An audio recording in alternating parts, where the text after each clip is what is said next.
మీ personal interviews మరియు వ్యాపార ప్రకటనల కొరకు ఈ నెంబర్ని సంప్రదించండి. హాయ్ హలో నమస్తే, నేను మీ కట్ట కార్తీక్. మంచివారి పంచాయతీ కొనసాగుతూ పోతూ ఉంది. అది పోలీసులు పిలిపించి ₹1,00,000 బాండ్ రాపించుకున్నా, వార్నింగ్లు ఇచ్చినా అది మాత్రం ఆగటం లేదు. ఇప్పుడు కొత్తగా మంచి మనోజ్ నా మీద హత్యాయత్నానికి విష్ణు ప్రయత్నం చేశాడని చెప్పేసి కేసు నమోదు చేయడం, ఫిర్యాదు ఇవ్వడం అయితే జరిగింది. దీని మీద మరింత విశ్లేషణ మాట్లాడుకునే ప్రయత్నం చేద్దాం. మనతో ఉన్నారు రాజకీయ సామాజిక విశ్లేషకులు సీనియర్ జర్నలిస్ట్ లలిత్ కుమార్ గారు. సార్ నమస్కారం అండి. నమస్తే కార్తీక్. ఏం సార్, మంచివారి పంచాయతీకి ముగింపు ఎప్పుడు?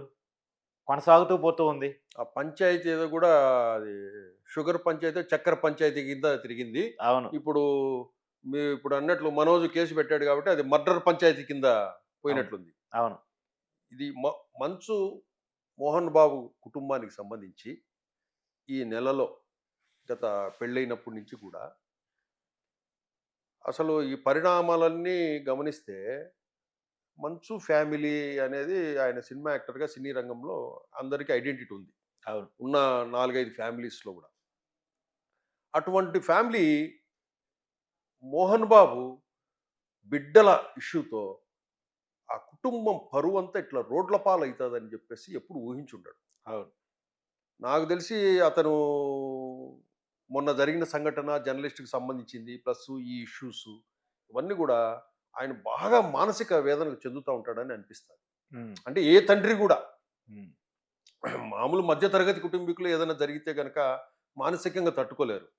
అటువంటిది వీళ్ళు ఒక సమాజంలో ఒక పేరున్నోళ్ళు, విద్యా సంస్థలు నడిపేవాళ్ళు, మంచి సినిమా యాక్టరు, అటువంటిది తన బిడ్డల వల్ల ఆ బిడ్డలు ఇద్దరు కొట్లాడుకోవడము, కానీ తండ్రికి ఎంత వేదన ఉంటుందంటే అవును, నిజంగా అది వర్ణనాతీతం. అవును. దాంతోపాటు ఈ నిన్న మొన్న జరిగిన ఆ జర్నలిస్టును దాడి చేసి మళ్ళీ ఆయన వెళ్ళి హాస్పిటల్ పోయి నిన్న క్షమాపణ చెప్పి మీడియాకి అందరికి క్షమాపణ చెప్పి, అవును, అంటే చూడండి ఒక ఇష్యూ ఎక్కడికి దారి తీస్తా ఉందో చూడండి. చివరికి ఈరోజు మనోజు నాకు ప్రాణహాని ఉంది, నాకు నా భార్యను చంపేస్తాడు మా అన్న అనే స్టేజ్కి కంప్లైంట్ ఇచ్చాడంటే ఆ కుటుంబ వ్యవహారాలు ఎంత డిస్టర్బ్ అయి ఉన్నాయో ఒకసారి మనం అర్థం చేస్తాం. అంటే నాకు అనిపించింది సార్, అక్కడ ప్రేమలు, ఆప్యాయతలు, అనురాగాలు అనేది మన మధ్యతరగతి పేద కుటుంబాలు తప్ప అలాంటి ఉన్నత స్థాయి కుటుంబాలకు ఉండవా? కాస్తుల కోసం ఏం సార్ చిల్లర పంచాయతీ? విష్ణు లాంటి వ్యక్తి ఏదో షుగర్ పోసాడు జనరేటర్లో అంటే అది వింటానికి ఎంత ఎబ్బెట్టుగా ఉంది. అది అసలు ఎవరన్నా చూసినా కూడా అంత క్రూయల్ మెంటాలిటీ ఏంటి అది ఆలోచనలు. పక్కన మనోజు పార్టీను వాళ్ళ మమ్మీ బర్త్డే పార్టీ, ఆ బర్త్డే పార్టీకి మనోజు సంబంధించిన కొంతమంది దగ్గర బంధువులు, ఫ్రెండ్స్ కలిసి ఆ ఇంట్లో చేసుకుంటున్నారు. అక్కడ చేసుకుంటున్నారని అప్పుడే వచ్చిన విష్ణు ఆ జనరేటర్లో చక్కెర పోసేస్తే అది కరెంట్ ఆఫ్ అయిపోతే ఆఫ్ అయిపోయిందంట. ఆఫ్ అయిపోయిన తర్వాత అప్పుడు మమ్మల్ని ఏదో చేయడానికి వాళ్ళు ప్రయత్నం చేశారు అని ఆ వాస్తవాలను ఆ కేసులో ఉంటాయి. ఏం జరిగింది అనేది చూడాలి ఒకసారి. ఆ కేసు జరిగింది, మమ్మల్ని చంపడానికి ప్రయత్నించారు అనే చెప్పుకుంటూ వచ్చాడు. ఇప్పుడు అది జరిగిన ఆశ్చర్యపోవసరం లేదు. ఎందుకంటే అది ఎక్కడో జల్పల్లి దగ్గర ఫామ్ హౌస్ అనుకో, వాళ్ళ హౌస్. అవును. అక్కడ ఉండేది ఇంట్లో ఉండే వాళ్ళు మనుషులు ఉంటారు కానీ చుట్టుపక్కల ఎవరు జనం ఉండే పరిస్థితి ఉండదు.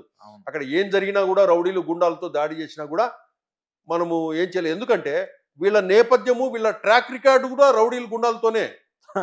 ఇప్పుడు మంచు విష్ణు ఏది చేసినా ఎప్పుడు రౌడీలు గుండాలతోనే ఉంటారు పక్కన. కాకపోతే వాళ్ళకు ఆర్టిస్టులు అని పేరు పెడతారు, జూనియర్ ఆర్టిస్టులు అని పేరు పెడతారు తప్పితే మంచు మోహన్ బాబు దగ్గర ఉండేది వాళ్లే. కాబట్టి ఎప్పుడు ఏం జరిగినా కూడా మనం పెద్దగా ఆశ్చర్యపోనవసరం లేదు.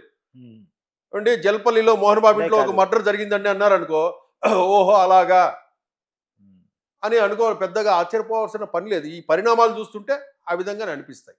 బౌన్సర్ల పేరుతో రౌడీలు పెట్టుకుంటారు, లేదా జూనియర్ ఆర్టిస్టుల పేరుతో రౌడీలు పెట్టేసుకునేసి ఒక చైర్ వేసుకుని కూర్చునేసి నేను పెదరాయండి అని చెప్పేసి ఇంటి చుట్టూ ఇటుపక్క మంది మార్బలం, ఇటుపక్క మంది మార్బలం, సెంటర్లో ఒక చైర్ వేసుకునేసి ఇది పెదరాయుడు తీర్పు, ఇది పెదరాయుడు ఇల్లు అన్నట్లు కూర్చొని పంచాయతీలు చేసుకుంటూ ఉండడం.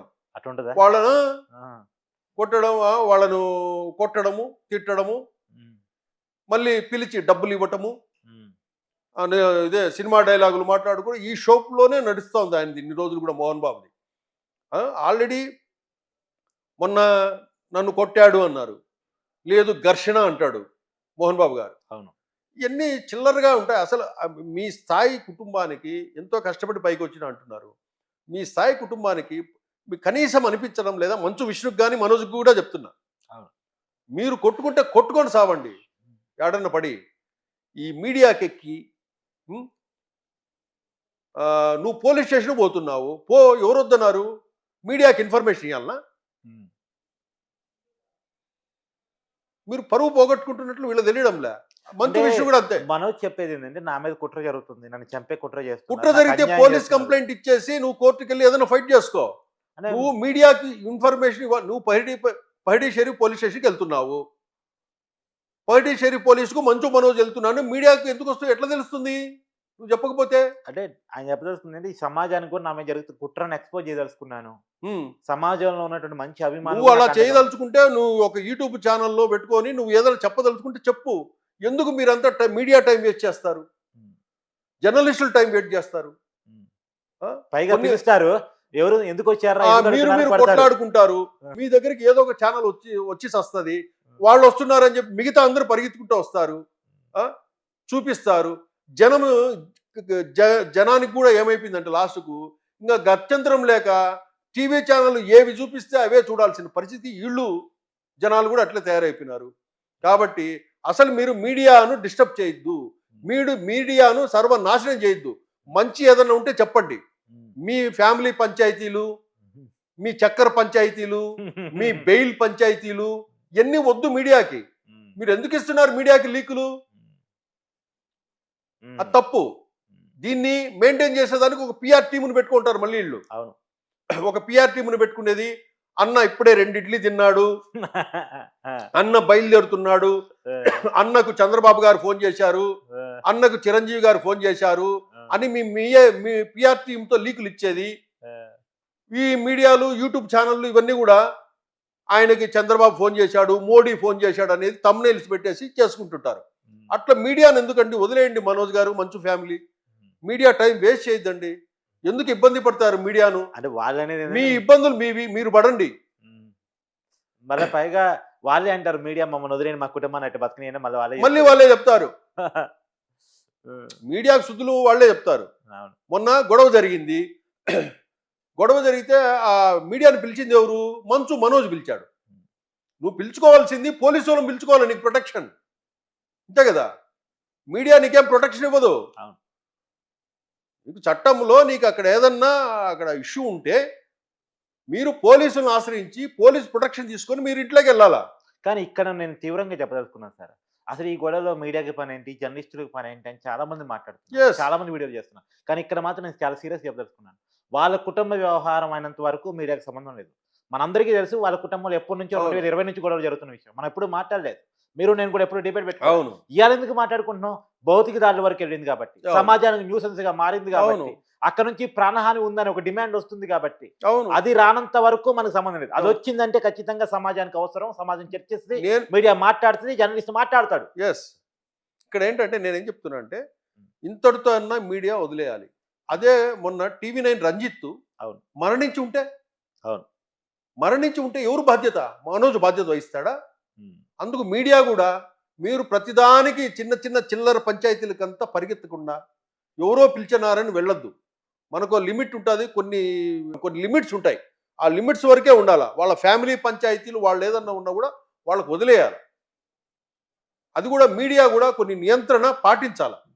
పాటించకపోతే ప్రతి ఒక్కడు ఈ న్యూసెన్స్ ఇష్యూస్ తీసుకొచ్చి, పర్సనల్ ఇష్యూస్ కానివ్వండి, ఫ్యామిలీ ఇష్యూస్ కానీ తీసుకొచ్చి సగం జనాన్ని టైం వేస్ట్ చేస్తున్నారు, మీ టైం కూడా వేస్ట్ చేస్తున్నారు. కాబట్టి మీడియా కూడా నియంత్రణ పాటించమని కూడా కోరుతున్నాం. ఎందుకు మనది చంపే కుట్ర జరుగుతుందా ఆ కుటుంబంలో? అది కుట్ర అంటే ఇంకా వాళ్ళ ట్రాక్ రికార్డే చెప్పా. గతంలో జనాన్ని కొట్టడము, పోలీస్ రివాల్వర్తో బెదిరించడము, బౌన్సర్లతో పిల్లగాలను కూడా కొడతారట ఇన్స్టిట్యూషన్స్ లో. ఇన్స్టిట్యూషన్స్ లో ఈ బౌన్సర్స్ తో కొట్టిస్తారు. అక్కడంతా బౌన్సర్సే ఉంటారు. కాలేజీలో కూడా కాలేజీలో బౌన్సర్లు ఏం పని సార్? కాలేజీలో బౌన్సర్ టీచర్లు ఉండాలి. బౌన్సర్లు అంటే అది అమ్మాయిలు ఉంటారు, అబ్బాయిలు ఉంటారు, ఏదన్నా ఇటువంటి ఏదైనా కావచ్చు సార్. పోలీస్ సహకారం తీసుకోవాలి కానీ బౌన్సర్లకి ఏం పని? అది వాళ్ళు డబ్బులు ఉన్నోళ్ళు, అధికారం ఉన్నోళ్ళు, ప్లస్ వాళ్ళకు మంచి సర్కిల్ ఉన్నోళ్ళు, వాళ్ళని ఎవరు ప్రశ్నించరండి. మనకు మన దేశంలో మన రాష్ట్రంలో డబ్బున్నోడు ఏమి చేసినా ఎవరు ప్రశ్నించరు. ఏదైనా ఇష్యూ జరిగినప్పుడు మీడియా ప్రశ్నిస్తుంది. మీలాంటి వాళ్ళు మాలాంటి వాళ్ళు అది ఎందుకంటే ఇది ఎందుకని ప్రశ్నిస్తామంతే తప్పితే వాళ్ళని ఏ వ్యవస్థలు ప్రశ్నించవు. అదేలేండి, అందుకే అడ్డు అదుపు లేకుండా పోతుంది. అద్దు అదుపు లేకుండా పోయి ఈరోజు రోడ్ల మీద పడి ఈ బ్రష్ పట్టే స్థాయికి దిగజారాలి. Thank you sir, thank you Ravith Kumar. Thank you Karthik.